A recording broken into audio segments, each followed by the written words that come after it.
Little Fires Everywhere by Celeste Ng, Living Faith by Jimmy Carter, and finally, The Big Fight, My Life in and Outside of the Ring, Sugar Ray Leonard. Did you know that reading a good book can reduce your stress by as much as 80%? So today I'm going to share 3 books that gave me a lot of joy and helped me cope with stress the past few months. So as I was reading this book, Little Fires Everywhere, I kind of had I had this epiphany that my heart rate was lowering. I started to feel a little better. And that's when I found out about that USussex study. It said your stress can reduce by as much as 80%. So these are 3 books that gave me joy. Little Fires Everywhere by Celeste Ng, Jimmy Carter's book Living Faith, and this memoir on Sugar Ray Leonard. So so I'm going to share a little bit about these books. So the first one, Little Fires Everywhere, is just a fictional novel that was so much fun. I shouldn't have said just. I mean, it is a fictional novel that's a lot of fun, and I can see why they're turning it into a miniseries. And this book gave me a lot of peace as I was dealing with grief and loss. And this book, so one was fun, one was peace. This book, especially if you're a boxing fan, this was just thrilling. So the first one I'm going to talk about, and I'm going to include links to Amazon where you can get all 3 of these books. It's fictional. My physical therapist told me it was a good book. I heard good things, so that's why I got it. If you're into nostalgia, it's set in the late 90s. I don't want to share that much about it as far as the plot because I don't want to ruin it, but there's no violence in it. There's no homicide or assault or suicide. So that, going into it, that was good for me. So it follows the events in suburban Ohio, and this single mother, Mia, moves in with her teenage daughter, Pearl, and there's a lot of suspense that ensues with the family next door that has a lot of kids, and it's just a fun book. I heard phrases in this book that I hadn't heard in 20 years, like bomb diggity. But yeah, Celeste Ng is a great fictional novelist who's really popular right now. And then this was a really serious book. It's less of a political book than it is a book about Jimmy Carter's personal faith. It's called Living Faith. And it just gave me so much peace as I was dealing with many things going on. It's very hard to live with 5 chronic illnesses every day. Like literally every single day feels like a long day. There's not really a moment of rest. And so reading gave me some brief moments of peace. I just felt so much calm when I was reading this book. That's the only thing I could say. I was calm. And, there was one passage that really stuck out at me. He was talking about how this is before he was president. So he lost this race for the governorship, and his opponent was a segregationist, a racist whose literal symbol, it was a pitchfork, because his opponent would use a pitchfork to boot out black customers from his business. And so, Carter was going through this crisis of faith. He was asking his sister, where is the justice in this, right? How could I lose to this kind of man? And so his sister quoted to him James 1:12. It's on pages 202 and 203. I'm trying to find it. Thanks for your patience. And he said, my political life is over, he said to his sister Ruth. It's not my goal in life to just grow peanuts, sell fertilizer, gin cotton, and build up a bank account. I have nowhere to go. God has rejected me through the people's vote. And she said, Jimmy, you have to believe that out of this defeat can come a greater life. And I said to her with bitterness, you and I both know this is nonsense. There's no way I can build on such an embarrassing defeat. And then Ruth explains what James was saying in the book of James, that when we face trials with courage, we learn to endure and pray to wisdom. And there's this verse in James 1:12. It says, blessed is the one who perseveres under trial, because when he has stood the test, they will receive the crown of life that God has promised to those who love him. And so as I was like, I had lost 3 family friends in a span of less than 2 months. And this part got to me. Jimmy Carter wrote, lives end and our health, friends, careers, and financial status all change.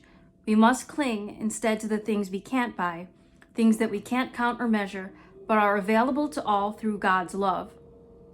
And he goes on to say, with faith, we can make the right choices, measured not by our peers or by societal standards, but unchanging priorities. And he talks about in Christ, you can have courage. And he says it's about his faith more than his the public things in his life. And he says his sister reminded him that what seems tragic or fearful fades into relative significance. He says the permanent things that characterize the life of Christ become paramount. And so I was deeply touched. I was deeply touched by this this part of the book on pages 202 to 203. And then a very, very different book, the third and final book, especially for boxing fans out there, is Sugar Ray Leonard, The Big Fight, My Life in and Out of the Ring.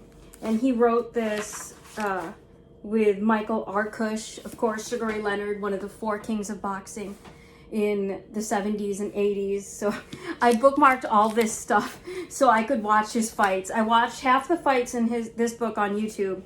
And then I haven't had much free time lately, so I haven't finished the fights. Unfortunately, I'll just have to watch it later, but there was some really cool stuff in here. I already knew the really big fights, like, the brawl in Montreal with Roberto Duran, but there was some other stuff in here, like I'd watched his fights with Eklund, and the combinations he threw were so beautiful. Like, it brought tears of joy to my eyes. I'm like, oh my gosh, it's so beautiful.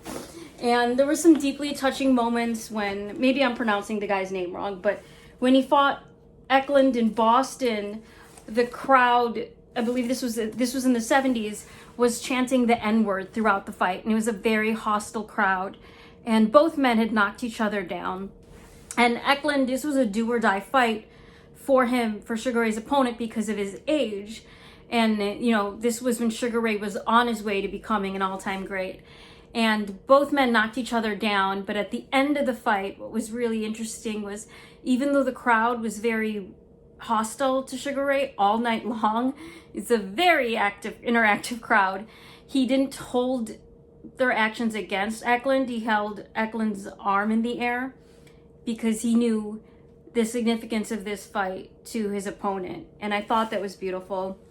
There's some other great, like, the journey from poverty to becoming an all-star, to say all-star is an understatement, what Sugar Ray Leonard was to boxing.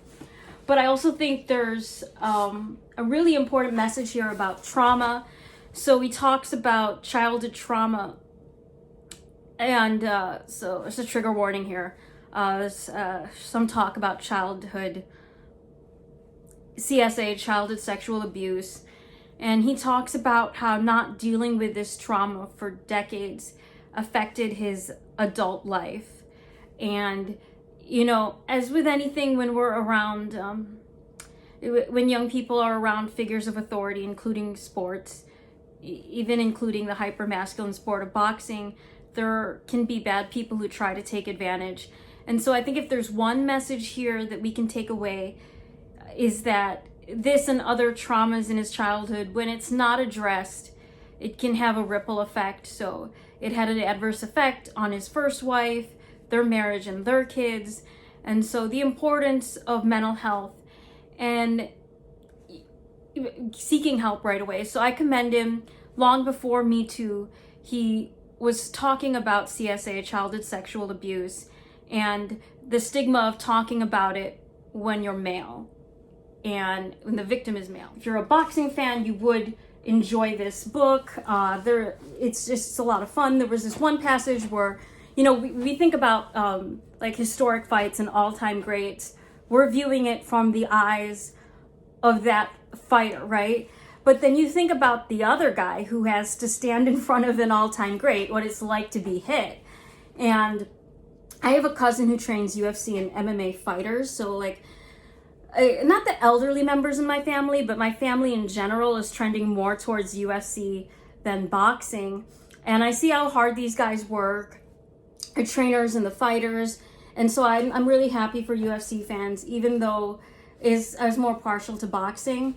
And, you know, I've always had this nightmare. So my cousin's son, like, I love him to pieces. I'm so thankful. So my nephew, I won't give his name, but he hangs out with a lot of UFC fighters.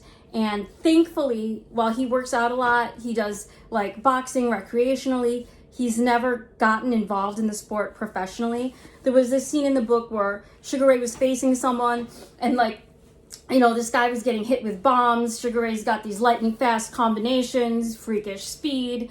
And the mom is so concerned. She starts walking up to the ring. And I was like, I always thought that if my nephew got involved in UFC or MMA, I would like, I couldn't handle it if he was getting really hurt. Like I would crawl into that cage. Like it'd be such an embarrassment to him.